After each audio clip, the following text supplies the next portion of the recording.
வணக்கம். நீங்கள் நம்ம டீ கடைக்கு செல்லலாம் சூப்பரான ஒரு ஸ்வீட் ஒன்று பண்ண போகிறோம். அதுக்கு பேன் எடுத்து அடுப்பில் வச்சுட்டு ஒரே ஒரு டேபிள் ஸ்பூன் நெய் சேர்த்துக்குவோம். நெய் நல்லா உருகி வரட்டும்.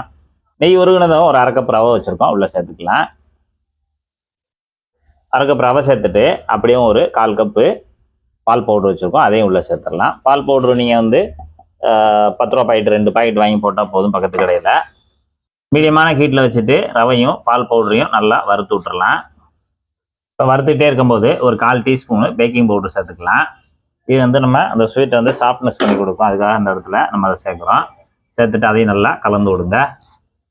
இப்போ ரவையும் பால் பவுடரும் கிட்டத்தட்ட ஒரு 3 நிமிஷம் நல்லா வறுபட்டுருச்சு. நல்லா இந்த அளவுக்கு வறுபட்ட உடனே அடுத்து பார்த்தீங்கன்னா 1 கப்பு தண்ணி, சூடான தண்ணி 1 கப்பு தனியாக பக்கத்து அடுப்பில் நம்ம சுட வச்சுருக்கணும். நல்லா சூடான தண்ணியை தான் நம்ம இதில் ஊற்றி கிண்டணும்.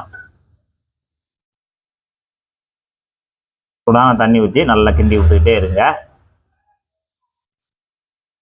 இப்போ நமக்கு நல்லா ரவை வெந்து வரணும். நல்லா வெந்து வரட்டும்.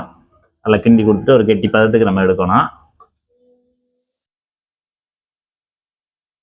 அடுப்பை மீடியத்தில் வச்சுட்டு நல்லா இந்த மாதிரி மசிச்சு விடுங்க. இப்போ நம்ம சூடான தண்ணி ஊற்றி ஒரு 3 நிமிஷம் ஆச்சு. 3 நிமிஷத்தில் பார்த்தீங்கன்னா நல்லா நமக்கு கெட்டி ஆயிடுச்சு. நல்லா இந்த அளவுக்கு கெட்டி ஆயிடணும். இப்போ நம்ம கெட்டியானதை அப்படியே உருட்டி வச்சுட்டு ஸ்டவ் ஆஃப் பண்ணிடலாம். அடுத்து நம்ம ஸ்வீட் பண்ணுறதுக்கு ஒரு பாகு காய்ச்சணும். அதுக்கு சின்னதாக ஒரு பால் பாத்திரம் எடுத்து அடுப்பில் வச்சுட்டு இதில் வந்து இன்றைக்கி நாட்டு சக்கரை தான்லாம் பண்ண போகிறோம். நாட்டு சக்கரை வந்து 1 கப் எடுத்துருக்கோம். இது ஒரு 1/4 கிலோ கிட்ட இருக்கும். அதை நம்ம பாத்திரத்தில் சேர்த்துட்டு ஒரு அரை கப்பு தண்ணி சேர்த்துக்கலாம். அரை கப்பு தண்ணி சேர்த்துட்டு நல்லா நாட்டு சக்கரை கரைஞ்சி கொதிச்சு வரட்டும். பார்த்திங்கன்னா நாட்டு சக்கரை நல்லா கரைஞ்சி கொதிச்சு வந்துருச்சு. பதம் பார்த்திங்கன்னா லேசான ஒரு பிசுபிசு பதம் இருந்தால் போதும். லேசாக அப்படி தொடும்போது அப்படியே நல்லா அந்த 2 விரலும் நல்லா பிசுபிசுப்பு இருந்தால் போதும். அந்த சமயத்தில் நம்ம ஸ்டவ் ஆஃப் பண்ணிவிட்டு தனியாக இறக்கி வச்சிடலாம். கை பொறுக்கிற அளவுக்கு சூடு குறைஞ்ச உடனே இந்த மாதிரி சின்னதாக ஒரு உருண்டை எடுத்துக்கோங்க. இந்த அளவுக்கு சின்னதாக ஒரு உருண்டை எடுத்துகிட்டு நல்லா கையில் வச்சு உருட்டிக்கலாம். கையில் வச்சு நல்லா உருட்டிக்கலாம். இந்த மாதிரி நல்லா உருட்டுங்க. இப்போ நல்லா அந்த அளவுக்கு நல்லா உருண்டையாக உருட்டிடுங்க. அப்படியே எடுத்து தட்டில் வச்சுருங்க. கொஞ்சமாக எடுத்துகிட்டு இந்த மாதிரி லைட்டாக அப்படி பிசைஞ்சு விட்டுட்டு அப்படியே உருண்டை பண்ணி, ரொம்ப டைட் பண்ணக்கூடாது. உருண்டையை வந்து ரொம்ப டைட் பண்ணாமல் அப்படி உள்ளங்கையில் வச்சுட்டு அப்படியே நல்லா லேசாக அப்படியே ரொட்டேட் பண்ணுங்கள். நல்லா உருண்டு வந்துடும். இந்த மாதிரி உருட்டிட்டு தனியாக எடுத்து வச்சிடலாம். பார்த்தீங்கன்னா நமக்கு ஒரு 17 உருண்டை வந்திருக்கு. நல்லா உருண்டை பண்ணி வச்சாச்சு. இந்த உருண்டை பண்ணி வச்சதை அப்படியே எடுத்துகிட்டு வந்து இந்த கடாயில் வந்து தேவையான அளவு எண்ணெய் சேர்த்துட்டு, எண்ணெய் சூடு பார்த்தீங்கன்னா லேசாக விரல் சூடுத மாதிரி தான் இருக்கணும். ரொம்ப சூடாகக்கூடாது. விரல் சூடுத மாதிரி அளவுக்கு இருந்தால் போதும். இப்போ நம்ம ஒரு உருண்டைகளாக எண்ணெயில் சேர்த்துடலாம். இந்த லேசான பபுள்ஸ் வந்தால் போதும். ரொம்பையும் ஓவர் சூடு வேண்டாம். எல்லா உருண்டையும் நம்ம ஒரே ரவுண்டில் உள்ளே சேர்த்துடலாம்.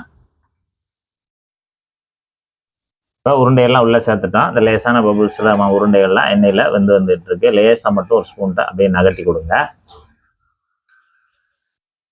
அவனை தான் நமக்கு எல்லா பக்கமும் நல்லா ஒன்று போல் வெந்து வரும். லேசாக வெதுப்பான சூடில் போட்டு அடுப்பை மீதியிலே வச்சுக்கிட்டு அப்படியே ஒரு ஸ்பூன் விட்டு நல்லா கலந்து விட்டுக்கிட்டே இருங்க. எல்லா பக்கமும் திரும்பி நல்லா அது உருண்டைகளில் வெந்து வரட்டும்.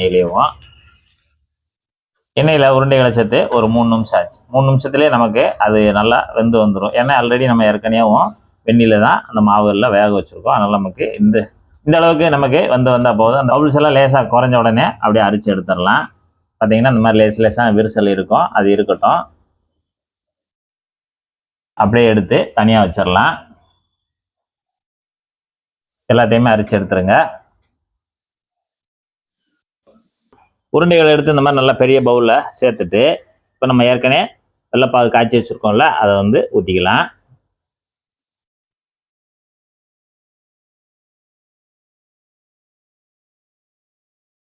இப்போ நம்ம காய்ச்சி வச்சுருந்த எல்லா வெள்ளைப்பாகையும் ஊற்றியாச்சு. இப்போ பாகு ஊற்றிட்டு எல்லா உருண்டையும் நல்லா கலந்து விடுங்க. அந்த விரிசலான பகுதிகளெலாம் நல்லா பாகு உறிஞ்சி நல்லா சாஃப்டாக ஊறி வரும். ஒரு அரை மணி நேரமாவது நம்ம அப்பப்போ கலந்து விட்டு இந்த உருண்டைகள் எல்லாத்தையும் உரிய வச்சுக்கலாம். பாகு உரிய வச்சுக்கலாம். கிட்டத்தட்ட இது நம்ம குலோப் ஜாமுன் மாதிரி நல்லா சாஃப்டாகி வந்துடும். உறிஞ்சி உண்மை அப்படியே குலோப் ஜாமுன் மாதிரி நல்லா சாஃப்டாக இருக்கும். ஸ்பூனில் அந்த பாகோடு எடுத்து சாப்பிடும்போது